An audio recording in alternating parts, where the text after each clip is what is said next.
Lahat, kamusta po ang ating Pasko? Malamig. Kamusta po ang ating Pasko? Happy po ba? Nakapagbigay po pa po ba tayo sa mga inaanak natin o tayo po ang binigyan? So, sabi rito sa ating pamagat, sa maikling mensahe ng ating Panginoon, sabi, Philip Offering. So, bago po tayo magpatuloy, ipag-pray ko po muna. Lord, maraming po salamat sa gabay at patnubay.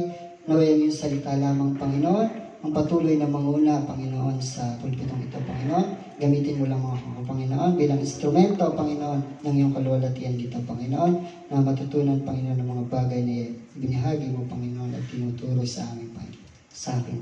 Lord, sa ngalan ng Ama, ng Anak at ng Banal na Espiritu ng Diyos, sa gawin ng Banal na Espiritu. Hallelujah, Lord. Amen.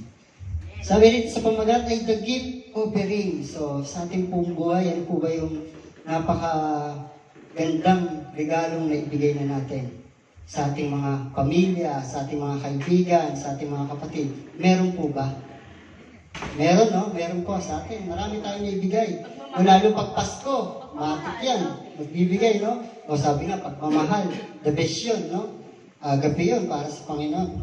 So sabi rito, sa verse, ayan, Psalms 4 verse 5, offer sacrifice in righteousness and trust in the Lord.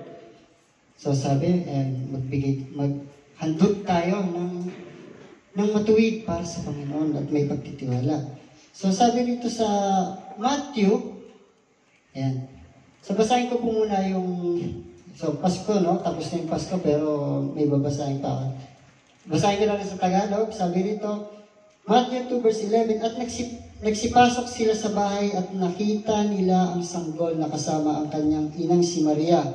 At nagpatiga pa sila at nagsimba sa kanya at pagbukas nila ang kanilang mga kayamanan ay inihandog nila sa kanya ang mga alay na ginto, kamanyang at mira.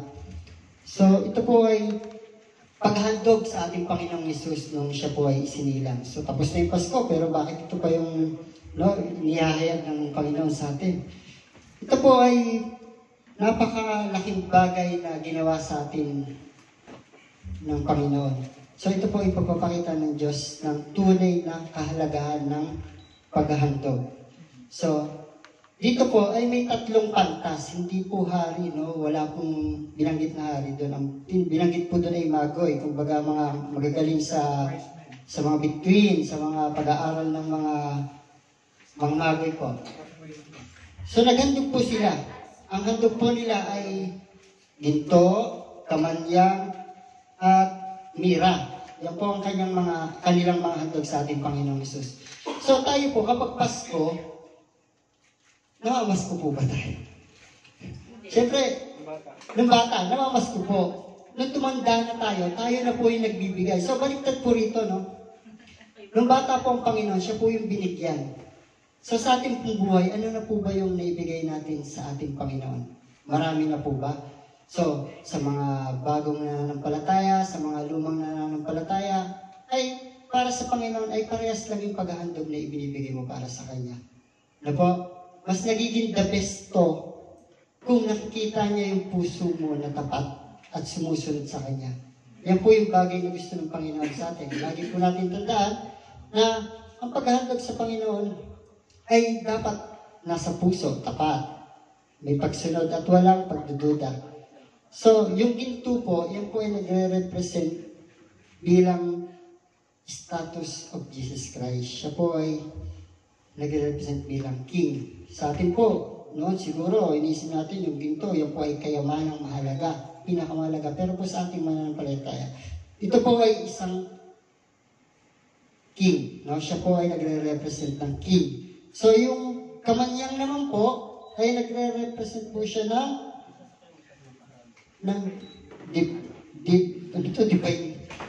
divinity and as Son of God. Yung mira naman po ay pabango na mortality ng ating Panginoong Hesus. So sa ating buhay, ay marami din bagay na may mga kahulugan na ibinibigay natin sa ating Panginoon. Yung ating paglilingkod sa Panginoon, gaya ng pagbibigay ng mga pantas na yan, ay mas dapat the best. Gaya po ng pag-awit kanina, yan po ay paghahandog natin para sa ating Panginoon. Ano po?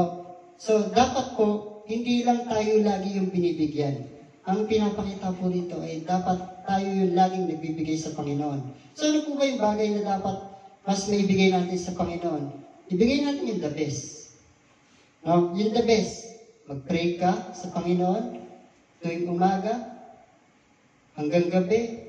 Lagi mo siyang maalala. Alalahanin mo yung prayer, yan po yung pinakamatibay na connection para sa Panginoon. So, kahit yun na lang po. No? Yun po yung pinakamahalaga kasi, yung pananalangin. Kapag tayo po ay walang pananalangin sa buhay, hindi po natin alam kung paano ihahandog yung mga bagay na meron tayo para sa Panginoon. Tandaan po natin yung bagay na yun. Sabi nga rito, in positive way ay merong dahilan. So, bakit ka magbibigay? No? Nagbibigay ka sa kapwa mo kasi may dahilan. No? Mahal mo siya. No? Kasi mahalaga siya sa'yo. No, kapag tayo nga nililigaw, di ba, sa ating mga iniirog, ay nagbibigay tayo ng pinaka magagandang bagay. So, paano pag sa Panginoon? So, ganun din, magbibigay tayo ng mga magagandang bagay. So, meron ding halaga. No, kaya tayo nagbibigay, merong halaga. So, ano po ba yung halaga? Gaya ng binigay ng mga pantas, ay may mga halaga yan. No? Yan yung mga pinaka mahalagang bagay sa bansa nila. Tandaan niyo po yung ginto, yung papango. Ito po sa atin, ano po ba yung pinaka-mahalagang bagay na kaya natin ibigay sa Panginoon? So, isa na po yung pag-awit natin para sa Panginoon, tapat at buong puso, yung pagsunod. So, syempre, kailangan po lagi ay may pananalangin. Meron din po dapat na hindi mawawala yung katapatan sa ating buhay. Yun nga po, yung katapatan sa ating puso para sa Panginoon. So, kung dati tayo ay napakahirap lumapit sa Panginoon dahil hindi natin siya kilala. Napakahirap maging tapat sa Panginoon. So ngayon, hindi ka man naging tapat sa iyong kaibigan, sa iyong kapatid, sa iyong pamilya, sa Panginoon. Katapatan niya ang hinihiling niya. Inihiling ng Panginoon. No? Para sa iyo. Yun ang gusto ng Panginoon, yung katapatan na meron ka. Kaya nga, kung mapansin niyo yung mga nasa Old Testament, lahat po sila na pinili ng Panginoon ay naging tapat, naging maayos yung buhay. At tayo po yung mga bunga nun. No? Dumating po ang ating Panginoong Hesus dito, yung mga disipulo, kahit pa gayawang-gayawang sila nung una, pero nung bumalik sila sa Panginoon, ay naging tapat.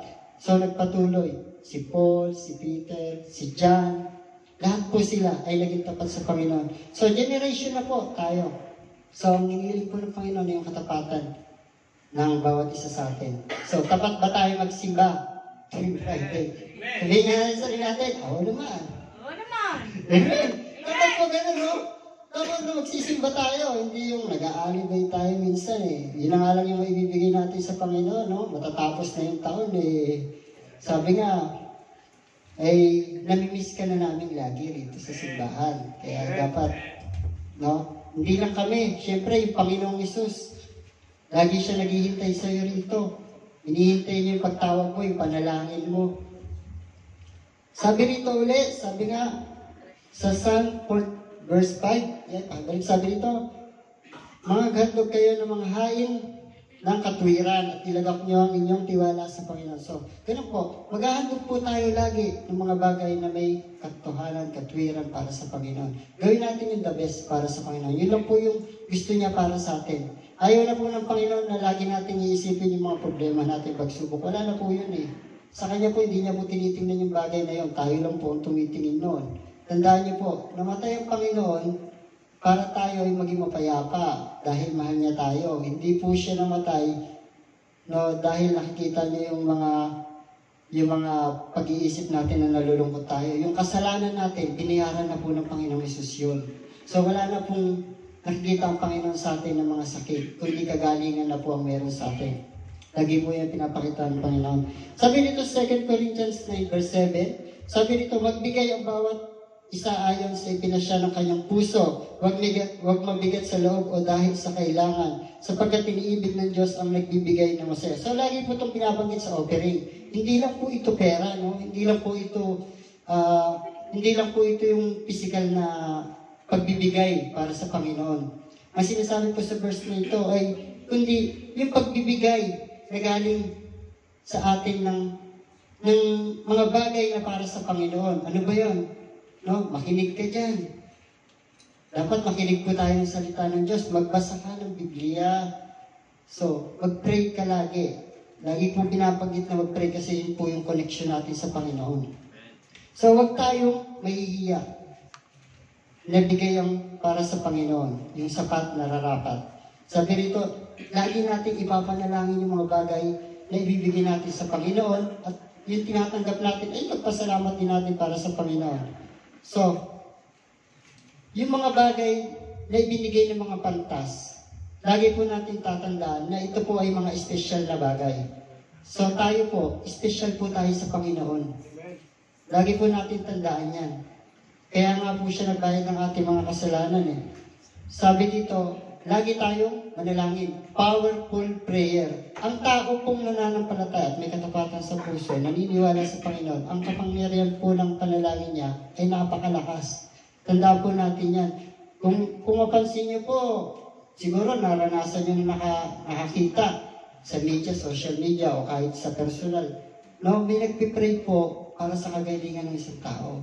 So gumagaling po. Ganun po katindi ang kapangyarihan ng Panginoon sa buhay ng isang taong pinagpapala niya. So sabi rito sa conclusion, Jay, naikli lang po yung conclusion natin. Sabi rito, you believe, you receive. Tandaan po natin yan. Maniwala po tayo at tayo makakatanggap. Ano po? So, alalahanin po natin na tayo ang magbibigay sa Panginoon, hindi po lagi tayo bibigyan ng Panginoon. Amen. Lord, salamat po sa araw nito at ginamit mo ako muli, Panginoon. Lord, pagpalain mo ang bawat isa, Panginoon, na patuloy ikaw ang kumilos sa amin. Lord, ikaw po, Panginoon, ang patuloy na manguna sa aming lalakaran. Salamat po, Panginoon, sa handog mo para sa amin, Panginoon. Lord, na kaligtasan, Panginoon, lahat sa aming mga kasalanan. Lord, sa ngalan ng Ama at ng Espiritu ng Diyos, in Jesus' mighty name we pray. Amen.